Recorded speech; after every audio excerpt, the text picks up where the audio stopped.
नमस्कार। अमेरिका और ईरान के बीच लंबे समय से चले आ रहे तनाव के बीच एक बड़ी खबर सामने आ रही है। दावा किया जा रहा है कि दोनों देशों के बीच बातचीत अब किसी संभावित समझौते की तरफ बढ़ती नजर आ रही है। क्या ईरान अपने परमाणु कार्यक्रम को लेकर पीछे हटने को तैयार है? ये सवाल अब उठने लगा। क्या अमेरिका ईरान पर लगाए गए प्रतिबंधों में ढील देगा? ये भी है सवाल। और क्या दुनिया को एक बड़े संकट से राहत मिल सकती है? ये भी है प्रश्न। इन तमाम सवालों पर आज हम बात करेंगे और इसके जवाब ढूंढेंगे। नमस्कार, आप देख रहे हैं राजवाणी और मैं हूं आपके साथ सुमन। अमेरिका और ईरान के बीच जारी तनाव के बीच अब एक बड़ी डिप्लोमेटिक डेवलपमेंट सामने आई। खबरों के मुताबिक दोनों देशों के बीच बातचीत चल रही है, लगातार चल ही रही थी। अब कुछ अहम मुद्दों पर सहमति बनती हुई नजर आ रही है। बताया जा रहा है कि कतर का एक प्रतिनिधिमंडल तेहरान में मौजूद है और इसी बातचीत के दौरान कई बड़े मुद्दों पर चर्चाएं हुई है। सबसे बड़ा मुद्दा था ईरान का परमाणु कार्यक्रम। दावा किया जा रहा है कि ईरान आने वाले समय में परमाणु हथियारों की दिशा में आगे नहीं बढ़ेगा, यानी न तो परमाणु हथियार बनाएगा और न ही इसके लिए संवर्धन की प्रक्रिया को आगे बढ़ाएगा। लेकिन अगर यह खबर सच साबित होती है तो इसे अमेरिका और ईरान के रिश्तों में एक बड़ा बदलाव माना जा सकता है, क्योंकि इस युद्ध की शुरुआत और ये जो युद्ध इतने समय तक चला, ये इसी समझौते को न होने के कारण हो रहा था। वहीं दूसरा बड़ा मुद्दा है ईरान के फ्रीज किए गए एसेट्स का। रिपोर्ट्स के मुताबिक करीब 25 अरब डॉलर के आसपास की रकम को रिलीज करने पर बातचीत हुई है। अगर यह फैसला आगे बढ़ता है तो ईरान को आर्थिक मोर्चों पर एक बड़ी राहत मिल सकती है और ईरान के निर्माण की प्रक्रिया में आसानी हो। इसके अलावा तेल प्रतिबंधों को लेकर भी कुछ नरमी की बात सामने आ रही है। अमेरिका ने ईरान के तेल कारोबार पर लगाए गए प्रतिबंध थे, जिसकी वजह से वैश्विक बाजार में भी असर देखने को लगातार मिल रहा था।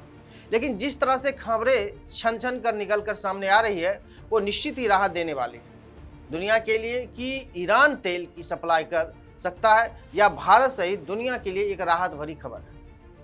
लेकिन फिलहाल इसे अंतिम समझौता भी नहीं कहा जा सकता।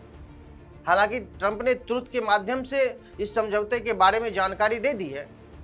यह बातचीत और सीजफायर की दिशा में पहला कदम भी इसे माना जा सकता है और दोनों देशों के बीच लंबे समय से जो अविश्वास और तनाव की स्थिति रहा है, ऐसे में छोटे मुद्दों पर सहमति बनाकर आगे बढ़ने की कोशिश की जा रही है।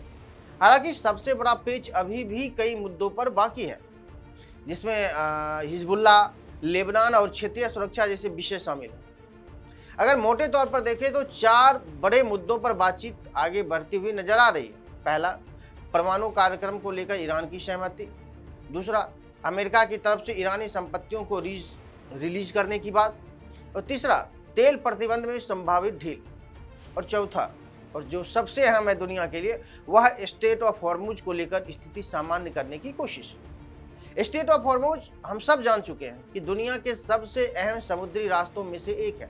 यहीं से बड़ी मात्रा में, यानी दुनिया के 25% तेल की सप्लाई होती है।